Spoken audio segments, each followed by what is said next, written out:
No nos vamos a descuidar con el tema del camino de la carretera Baja Boniquito a Pecao Bobo.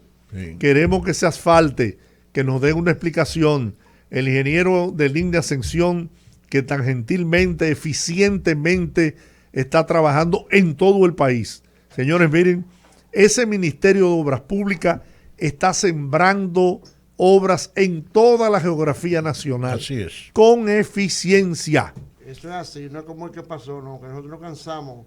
Y yo le doy las gracias a Dios primero y después a ustedes. Estamos muy agradecidos de ustedes, porque por ustedes el camino está abierto. Yo, y el presidente que puso interés cuando le comuniqué, inmediatamente me respondió para preguntarme dónde estaba ubicado y dio la orden, y el ingeniero del INE ejecutó.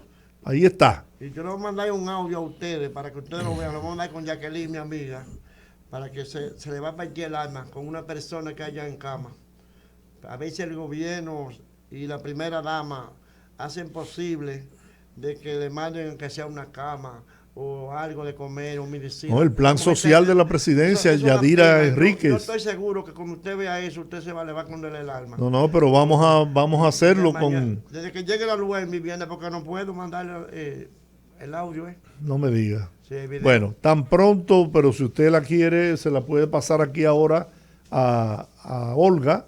Olga nos los pasa a nosotros y se lo hacemos llegar incluso a Yadira Enríquez, que es una eficiente funcionaria al frente de... se lo van a mandar a usted. Sí. Al frente del plan social de la presidencia. Esa cama la conseguimos y si no la compramos nosotros. Bien. Cuando usted vea eso, usted va a ver. Pues muchas gracias, se le agradece. Pero quédeseme ahí, no se me vaya. Ah, está bien. Usted va a aprender ahora de economía. Bueno. Pues y para eso tenemos el más preparado economista de la República Dominicana.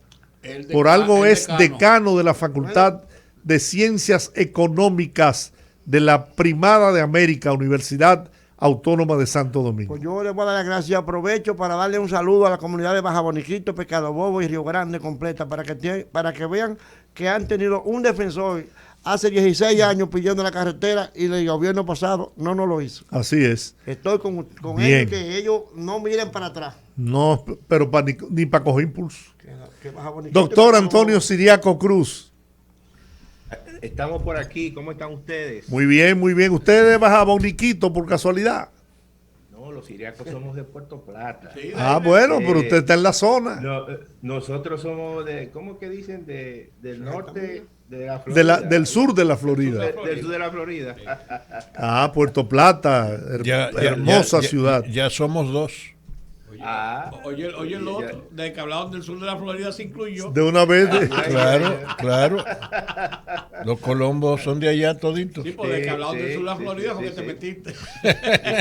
Yo iba en mis vacaciones de Semana Santa, mayormente me la pasaba allá en Puerto Plata y tenía tío político, el doctor Leonel Burnigal, de Puerto Plata, es una familia muy conocida. Los Burnigal en Puerto Plata, bueno, ahí está nuestra senadora de Puerto Plata, Ginette Burnigal. Claro. Así es. Colombo, que hay una profesora de contabilidad de Puerto Plata, Berkis Colombo. Ajá. Sí. Tenía otra tía política también, Telma Garden, hija del general Garden, famoso en Puerto Plata, ¿no? Cuidado. Adelante, doctor, vamos a hablar de economía. Bien, bueno, estamos a su disposición. ¿Qué a ustedes se le ocurre? ¿Qué pregunta? Porque la economía, tú sabes, está en una situación que hay que darle siempre seguimiento. Mire, y a pesar de eso, a pesar de que el entorno internacional es un entorno de cuidado, pero nuestra economía también hay que darle seguimiento a pesar de que los pronósticos son relativamente buenos en términos de crecimiento. Hay un aspecto dentro del área económica que a mí me está preocupando de manera considerable. Es el tema del incremento en el precio de los materiales de construcción, que están llevando a un incremento en el costo de la construcción y un posterior incremento en el precio de la venta de las propiedades? Mira, yo creo que los materiales de construcción, y todos sabemos de dónde se derivan muchos de ellos, y se derivan básicamente el caso del acero, el caso del aluminio, otros tipos de materiales que se utilizan. El cemento tiene muchos derivados incluso del petróleo. Todo eso, más las disrupciones que hay y los retrasos que hay en la cadena de suministro, están afectando a ese sector, no solamente en la República Dominicana, sino también en todo el mundo. Pero no solamente está el sector de la construcción. Por ejemplo, países como Alemania tienen grandes problemas en la producción de autos, en la producción automotriz, que es un sector exportador importante. Entonces, eso está generando en la República Dominicana, en ese sector, una situación de dificultad, y por eso es que el precio de los materiales de la construcción se ha incrementado. Es un sector muy importante en la República Dominicana, un sector que tiene un efecto de encadenamiento grande por el mismo hecho de que cuando se construye, eso hace que hasta el que vende en la esquina, el que vende comida, el que vende jugo, el que vende empanada, se active. Y es una situación obviamente que es preocupante. El sector de la construcción fue uno de los sectores que más creció dentro del contexto de la pandemia. Sin embargo, con las comunicaciones, claro. Claro, con las comunicaciones. Pero cuando la economía comenzó un proceso acelerado de recuperación y aparece el tema de la inflación, aparece el tema de los efectos de la cadena de suministro, claramente que han venido afectando a ese sector. Y el sector se ha ralentizado prácticamente. Y es lamentable que todo el efecto externo está afectando los costos de construir una vivienda. Y eso es lo que está ocurriendo. Hasta que la situación del entorno no se normalice, claramente que ese sector se va a ver afectado. Pero también... ¿Usted piensa que... a eso no le suma, Georgie, perdón, los incrementos en tasas de interés, también eso le quita capacidad a la gente para comprar viviendas, es decir, le dificulta tomar un préstamo hipotecario porque le va a salir mucho más costoso. Entonces, también tiene un efecto local que tiene mucho que ver con una política monetaria que es restrictiva, una política monetaria que trata de contener los efectos de una inflación y lo que está también afectando la demanda y el uso del crédito en la República Dominicana. No se ha reflejado ese contexto, esa parte, porque todavía hay recursos de todos esos estímulos que dio el Banco Central y la gente, ciertos sectores todavía tienen capacidad, tienen ahorro y aparece, ¿no?, todavía un crédito alto, pero hay que ver que en los próximos meses eso es algo que acecha a ese sector y lo puede afectar por el lado precisamente de la demanda. Oye, no solo eso, es la construcción, uno de los sectores de la economía de mayor crecimiento, ¿no? Claro, entonces, claro. Empleo, a mí me preocupa, y creación de empleo también, mano de obra. Es muy diverso, claro. A mí me preocupa el hecho de que, como bien usted señala, doctor, el incremento en las tasas, pero también hay un aspecto, la especulación. Mire, es desproporcionado el incremento en la venta del metro cuadrado de construcción que se está produciendo en este momento. Hasta hace 3, 4, 5, 6 meses, una vivienda con terminación de primera, como ellos la califican, costaba $1,500 el metro cuadrado, que era mucho. Pues mire, eso está ahora en $2,100, $2,200, esa misma construcción. Y ha incrementado, han subido tanto los precios para llegar a esos extremos. Incluso desarrollistas de proyectos que ya habían terminado su obra, que ya la tenían terminada prácticamente. Alegan costos de reposición. Y alegan costo de reposición. No, ya todo eso está amortizado. Tú tienes toda la razón. Pero eso es siempre una situación que ocurre en esos tipos de mercados. Obviamente cada vez más tener un terreno cerca del centro es difícil y obviamente tú vas a encontrar proyectos de vivienda fuera de la ciudad. Sí, pero usted sabe bien cómo fue que subieron los precios de los terrenos aquí principalmente en la capital, ¿no? Y Santiago. Claro. Pero también hay un elemento que yo creo que incide en la situación del sector, al margen de los incrementos en los materiales, es que el gasto de capital del gobierno, que iba a ser un 13%, es alrededor de un 8.5%. Y eso, tú sabes que el componente de inversión pública es importante también para reactivar el sector de la construcción.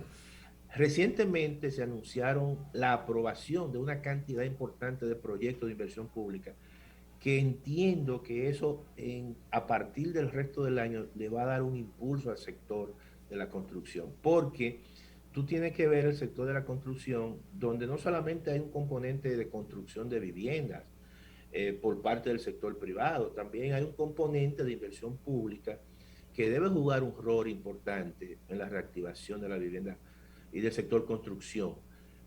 Nunca se debe de olvidar la importancia que tiene el gasto de capital, la inversión que hace el gobierno en la reactivación del sector de la construcción y mucho más en áreas regionales, que es donde el Estado puede jugar un papel importante, construcción de importantes y grandes obras, que eso yo creo que también a partir de los próximos meses con el anuncio que se hizo de la aprobación de importantes proyectos de inversión por parte del Ministerio de Economía, Planificación y Desarrollo, yo creo que eso le puede reactivar de nuevo ese sector. Pues el aumento de la tasa de política monetaria tiene mucho que ver con eso, por el aumento de las tasas de interés en los bancos. No, claro que sí, pero yo me refiero porque eso, Rudy, afecta mucho a la inversión privada. No, claro. Básicamente, claro. Que es la que toma y busca recursos para fines de inversión en grandes proyectos de vivienda. Ahí básicamente para sectores de clase media. Ahí los fideicomisos que están haciendo los bancos para la construcción tiene cierta forma de amortiguamiento que no ocurre así con los desarrolladores individuales, porque ahí ellos tienen que jugar con los préstamos, lógicamente. Pero los niveles de lo que estamos hablando, de que sube un 7, un 8%, vamos a suponer, y la vivienda no sube tanto, la construcción no sube tanto, pero lo que yo ahorita estaba hablando de un 25%, de un 20%. Sí, no, o sea, hay un componente, como Giorgi, hay un componente especulativo, claramente. Definitivamente. Claramente. Y además también hay que tomar en consideración que la construcción de vivienda también se va dirigida a una parte del mercado de dominicanos que viven en el exterior. Sí, claro. Y eso es un elemento que claramente incide en los efectos especulativos y de incrementos muchas veces innecesarios del precio de las viviendas. Sí. Es un sector que está dolarizado. Sí. Es así. Totalmente. Y a otro sector que no le importa que le den 80 centavos de dólar por un dólar entero. Claro, entonces eso es un componente, ¿no? Tú lo has dicho. Sí. Hay de todo, ¿tú entiendes? Porque no solamente es el componente, vamos a decir, lícito. Hay un componente que podría estar vinculante, ¿verdad? Con elementos, como sabemos, de lavado. Claro. Y eso es muy, no solamente en la República Dominicana, eso también pasa en otros países. Claro, porque eso es algo que se ha globalizado. Claro. Así es. ¿Cuál es el impacto que tienen todas estas medidas monetarias sobre el sector industrial, la producción dirigida al consumo, al gran consumo? ¿Cuál es el impacto? No, claramente que mira, yo tengo mucho temor por lo siguiente, Colombo. El empleo, que es el resultado, vamos a decir, de un incremento en la economía, de un crecimiento económico, al final eso se traduce en creación de empleo. Pero cuando tú tienes una política monetaria que hay un cambio de ciclo, vamos a decir, que es lo que ha ocurrido.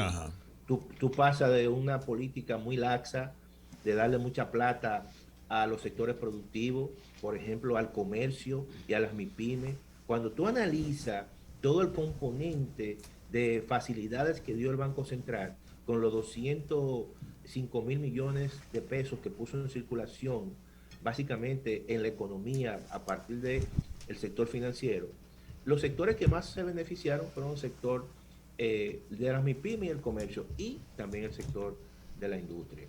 Claro, este cambio de política lo afecta porque le encarece el crédito, y al encarecer el crédito eso reduce la capacidad de producir y también reduce la capacidad de creación de empleo. Si analizamos el último informe del Banco Central sobre el mercado de trabajo, prácticamente en el primer trimestre de este año ya se habían recuperado todos los empleos que se habían perdido, y prácticamente ya el nivel de empleo era el mismo del año 2019. Ahora, ¿qué ocurre? Con esta política más restrictiva se corre el riesgo de que eso se revierte para atrás. Sí. Claro, se revierte. Entonces ese es el temor, porque ya la economía se había recuperado, pero viene el tema de Ucrania y Rusia, viene el cambio de política del Banco Central, y que es un tipo de política, quieras o no, que afecta realmente un componente importante de la producción, que es el crédito. Y los sectores productivos aquí, en su gran mayoría, cuando tú analizas el componente del crédito, es el crédito privado, sector privado, que motoriza la producción. Es el crédito al comercio, el crédito a las industrias, que motoriza la producción y motoriza el empleo. Entonces, por eso yo siempre he dicho que hay que tener mucho cuidado con la política del Banco Central y de los bancos centrales, porque no solamente en la República Dominicana, una sobreactuación con el tema de la política monetaria puede dar al traste con un proceso de recuperación del empleo que ya la economía dominicana durante el primer trimestre de este año había recuperado todo ese empleo. De manera que eso hay que cuidarlo, y pensar que hay un componente claramente que es del exterior, que bueno, hay que esperar que eso se resuelva. En los precios del petróleo, ¿qué ocurre? Suben y bajan. ¿Por qué? Porque están propensos a cualquier información. Y de repente, si hay una información que es positiva, los precios entonces se ralentizan. Si es negativa, entonces los precios se disparan, y eso retrasa incluso y afecta a países como nosotros, y eso también induce a los bancos centrales que están luchando, como es el caso del Banco Central de la República Dominicana, por mantener su credibilidad.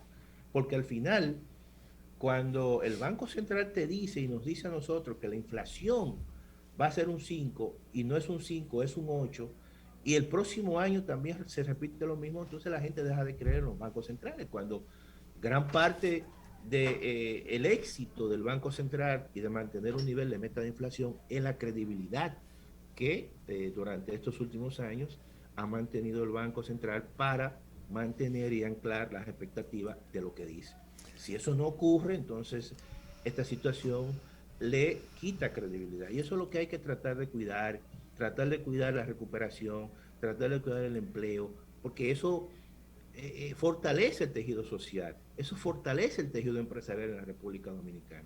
De manera que yo entiendo que hay que cuidar lo que se ha recuperado y evitar sobreactuaciones muchas veces cuando establecemos política para atacar un problema que en parte está fuera de nuestras manos.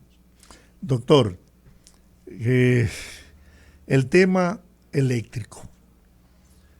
Hay una crisis mundial, incluso hemos visto como países desarrollados están enfrentando grandes problemas para sostener el servicio eléctrico las 24 horas. Hay apagones en todas partes del mundo.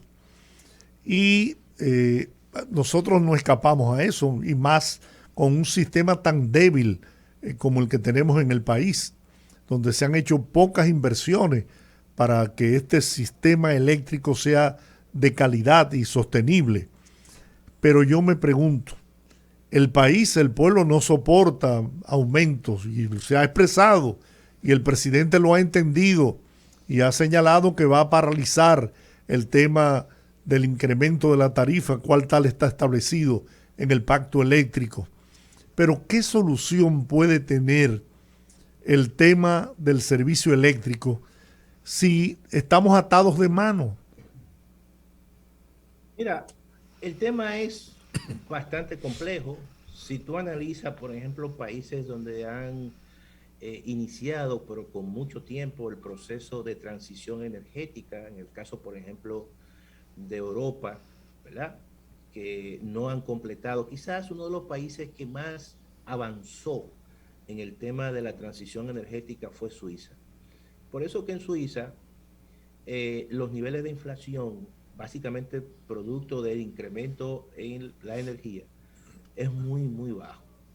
Pero España y otros países, Alemania tiene problemas importantes, ha tenido que recurrir al tema, por ejemplo, de las plantas de carbón, por una situación que ha creado, obviamente, el tema del combustible. Que no es que el carbón esté barato tampoco. Claro, de $70 no, la tonelada métrica se disparó a $400. Pero por la escasez que hay de gas y el precio también del gas que se ha incrementado, todos los combustibles se han incrementado, por eso es que la inflación básicamente en el mundo es una inflación energética más que otra cosa, más que monetaria, y eso tiene repercusiones en la República Dominicana, que el 75% de la matriz energética está compuesta por petróleo, gas natural y carbón mineral. Y entonces, todos esos precios, esos incrementos de precios, ese choque energético, el gobierno obviamente tiene que asumirlo, y no es tan fácil. Entonces, ¿qué ha hecho el presidente de la República? El pacto eléctrico, que al final lo que se firmaron fueron los consensos, se dejaron fuera claramente los disensos, pero hubo muchas entidades que no firmaron el pacto eléctrico, y el mismo pacto plantea un incremento paulatino, vamos a decir, de la tarifa hasta converger a una tarifa técnica, y que también se iban a afectar a aquellos sectores que recibían subsidios. ¿Qué ocurre? Que en un contexto como el que estamos viviendo, tú aplicar incrementos de la tarifa no es fácil. ¿Por qué? Porque eso claramente, cuando uno analiza en la estructura del gasto de los consumidores, y vamos a poner el ejemplo quizás de los más pobres, que el 12% de sus gastos es en servicio, donde está combustible, electricidad, y si a eso tú le sumas también que el 24% de sus gastos se van en alimentos, estamos hablando de que esos componentes, que son los que más están incidiendo con el transporte en el incremento de la inflación, estamos hablando de casi un 40%. Entonces, eso tiene un efecto redistributivo en un contexto como el que estamos viviendo, que es difícil, de inflación. Entonces, yo creo que lo más sensato que hizo el presidente de la República, lo más sensato fue detener esos incrementos. Vamos a reconsiderar eso, vamos a analizar el pacto, o vamos a posponerlo para otra ocasión. Siempre he dicho, y eso lo he comentado con ustedes, que, y es un error de muchos economistas, de decir que hagan ajustes y cambios y transformaciones en tiempos de crisis. ¿Por qué? Porque claramente la gente merma sus niveles de ingreso, la gente merma su capacidad. Si a mí me dicen en tiempos de bonanza que me van a incrementar el precio de la tarifa eléctrica de mi casa, a lo mejor yo digo, está bien. ¿Por qué? Porque yo estoy en buenas condiciones, aumentan mis ingresos. Y eso ocurre en tiempos de crecimiento económico. Cuando hay crecimiento, la gente encuentra empleo, la gente aumenta su salario, hay muchos reajustes, bonificaciones. Entonces, los cambios y las alzas, la gente lo siente menos, las empresas lo sienten menos. Pero hacer transformaciones en tiempos de crisis genera mucha dificultad, no solamente a quien recibe el impacto, el mismo gobierno. ¿Por qué? Porque eso le genera dificultades en términos social y en términos políticos. Déjame decirte lo siguiente, Georgie, Colombo y Rubén. ¿Cuál es el activo más importante que tiene la economía dominicana? Tú puedes decir, mira, el turismo es un sector pujante. Perfecto. las remesas de dominicanos que recibimos del extranjero, de la diáspora dominicana. Perfecto. Pero tú sabes cuál es el activo más importante que se traduce en inversiones y es la estabilidad política y social. Claro. Claro. Si aquí, eso es así, ¿eh? Entonces, eso hay que... Eso es lo que atrae la inversión, claro, y crea puestos de trabajo. Eso hay que mantenerlo porque mira cómo está Perú y mira cómo está Ecuador. Y son países que tienen, en el caso de Ecuador, tiene soberanía energética. Pero hay un problema de carácter social, de carácter político. Entonces, no es verdad que las inversiones allí van a fluir. Entonces, ¿qué ocurre cuando tú tienes que la República Dominicana, dentro de ese contexto de crisis que que estamos describiendo, llegan las inversiones? Entonces tú dices, espérate, el gobierno tiene que hacer un esfuerzo y tiene que hacerlo. Que posteriormente entonces eso se cubra, hay que hacerlo. Pero tiene que cuidar la estabilidad política, la estabilidad social, los arreglos que se han llegado, porque de lo contrario entonces eso se esfuma y todo lo que se ha construido se puede ir en unos momentos. Ajá. Paz social y garantía jurídica. Y garantía jurídica. Son los factores. Entonces, claro. Porque mira, yo creo que en tiempo, todos vivimos momentos difíciles y momentos también de bonanzas. Y debemos de sortear los momentos difíciles en función de las condiciones y de lo que hay.